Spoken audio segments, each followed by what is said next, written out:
You expect me to lose to a wash-shed-up soldier? Inu just mocked him. When a cold-hearted CEO laughed at a proud veteran in court, nobody expected the judge's next words to make the entire room fall silent.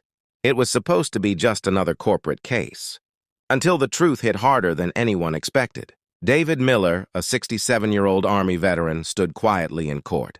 His cane trembled slightly as he clutched his worn cap, the same one he'd worn when he received his Purple Heart. Across the room sat Bradley Kent, a 42-year-old billionaire, CEO with slicked-back hair and a smirk that screamed arrogance. He thought today was just paperwork, a joke. David had sued Kent Enterprises for refusing to pay his pension, money he'd earned after 20 loyal years of service. But when David took the stand, Bradley leaned back and chuckled. Maybe he forgot where he parked his tank. He whispered loud enough for the room to hear. A few of his lawyers laughed. David's shoulders stiffened, his eyes glistening with quiet hurt. The judge, Rebecca Lawson, mid-50s, stern but fair, immediately raised her hand.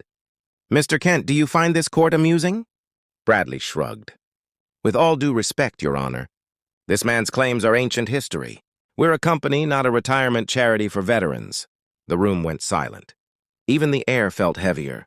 Judge Lawson leaned forward, voice steady but sharp as glass. "Mr. Kent, that man fought for the freedom that allows you to sit there in your $1,000 suit." She pointed to the medal clipped to David's file. "He bled for this country. You mock his age, his service, yet your company exists because of men like him." Bradley's smirk faded. His confidence cracked. The judge's tone softened, but her words hit harder. "You think leadership is about power, but real leaders serve, not mock those who've already given everything." Gasps echoed across the courtroom. Bradley lowered his eyes, realizing too late what he'd done. Judge Lawson continued, "This court rules in favor of Mr. Miller. The company will pay. Every cent owed, plus damages. Court adjourned." The gavel came down like thunder. For the first time, Bradley was speechless. As David walked past him, he stopped for just a moment and said softly, "I fought for your right to speak, son. Just wish you'd learned how to speak with respect." He stepped outside to the applause of strangers who'd been watching. Sunlight hit his face, and for the first time in years, he smiled.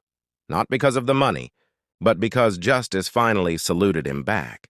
If this story touched your heart, make sure to like, subscribe, and share, because true respect isn't earned by power. It's earned by honor.